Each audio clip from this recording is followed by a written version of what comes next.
Okay, guys, so recently I came across an article in the magazine, or should I say the online magazine of HCM, Health Club Management. Now, the article itself basically it concludes that from a study that was carried out in Norway, just to see if there's any link between going to the gym and if there's any chance of any chance or risk of people catching the virus whilst training in an environment such as a gym. The overall research concluded more or less that there's a more or less lesser or minimal risk of people catching the virus in a place such as a gym in comparison to anywhere else, such as a restaurant or bar or any similar environment. Now, the study took place in Norway around the 22nd of May. It lasted for approximately 2 to 3 weeks. Now, the number of people who were surveyed and tested was a number of 3,764 people. Now, half of this number was allowed to go to the gym and train as normal, whilst the other half were not. And I will point out and say that Norway was still in a lockdown, so the gyms were open specifically just for the study. So it's just a number of people that were being involved in the research. The one half they were allowed to go and train. Normally they were allowed to go and use the gym, and when they were using the gym had all the facilities that would normally provide on any other given normal basis was all available to the people who are allowed to go and train for the sake of this research. And even after the study had been after the study had been completed, the guys who were allowed to train the gym as normal, they were all tested. The guys who were allowed to train the gym and the guys who were not allowed to train the gym, they were all tested for the virus, and they only found one person tested positive for the virus. But where they had contracted the virus from was not from the gym, was actually from their workplace. But the article doesn't state what sorts of work that the individual does for a living. So we can't say for sure what sort of workplace, what sort of environment they work in, where they picked up this virus from. But overall, the research that did say that there's a lesser chance, and I'm repeating myself, but it did say that there's a lesser chance of individuals catching the virus in a place such as a gym or a health and fitness club in comparison to somewhere else like a pub or a bar or any similar setting like that. As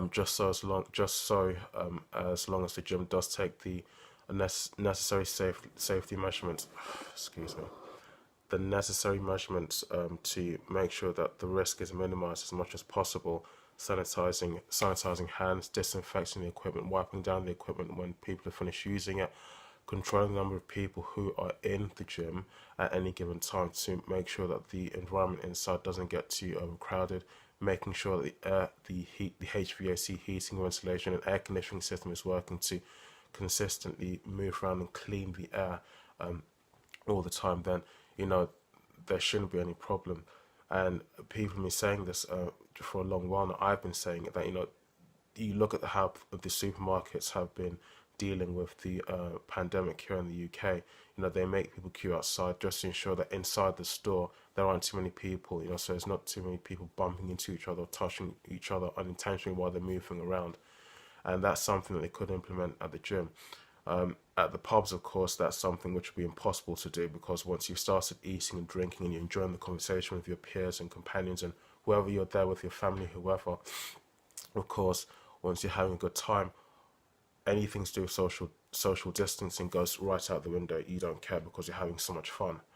But in the gym, while you're there, you're having a good workout. You're not going to be there for, you're not going to get drunk while you're there. You're going to do your work and leave. And it's not just sanitization of your hands and the equipment. It's also make sure there's not too many people in the actual gym, on the actual gym floor. Places such as the showers and certain communal areas where people are getting changed or whatever, those will have to be closed off as well, where people can get a good workout in and leave when they're done for the day. That can be done.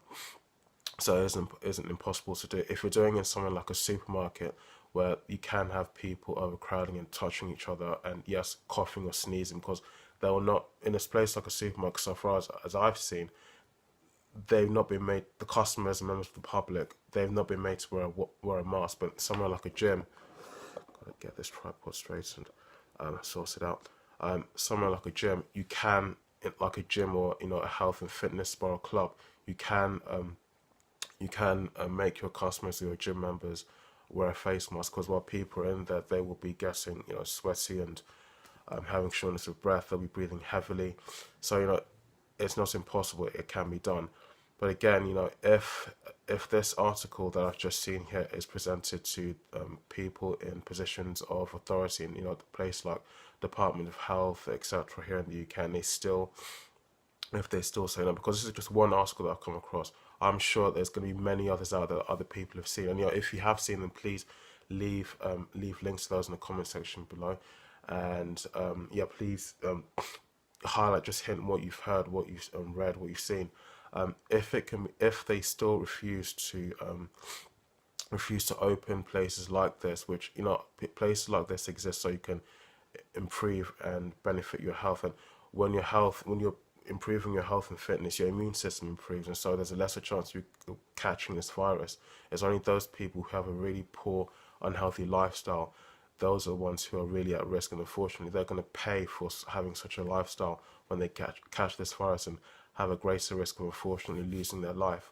So again, if this evidence is presented to the government and they still more or less refuse to open the gyms, then I personally do think that maybe there's more to it.